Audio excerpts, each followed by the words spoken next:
Mbonge wa MTV. Na mwanangu Kimoa anakuja kuishi hapa?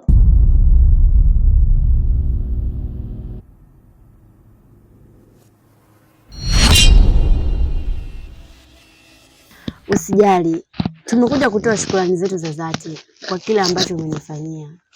Maana hatukuwa na tumaini lolote lile, ila wewe umekuja ukawa kama msaada kwetu. Nashukuru sana Mr. Msukuma.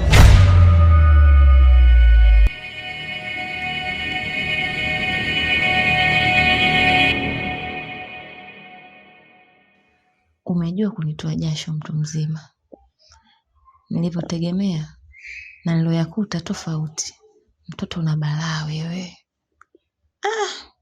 Yaani mtoto wako mwenyewe ana siku 2 hajarudi nyumbani kwako.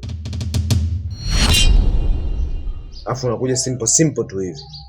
Au kama kuna kimchezo fulani hivyo unanichezea mimi mzee. Kwa sababu mpaka sasa hivi nimeshatumia zaidi ya milioni 5, alafu mke sijampata.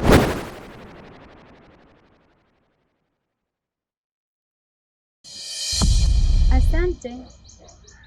Hivi unaweza ukajua ni sababu gani imemfanya ajengea darasani?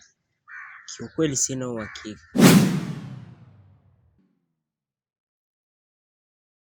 Afadhali nimekuona. Inatakiwa kuwa makini sana katika ulimwengu.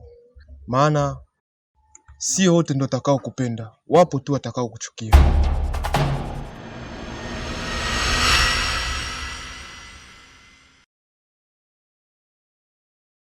Hapana baba, ila mimi sikupendezwa na tabia yako ya jana.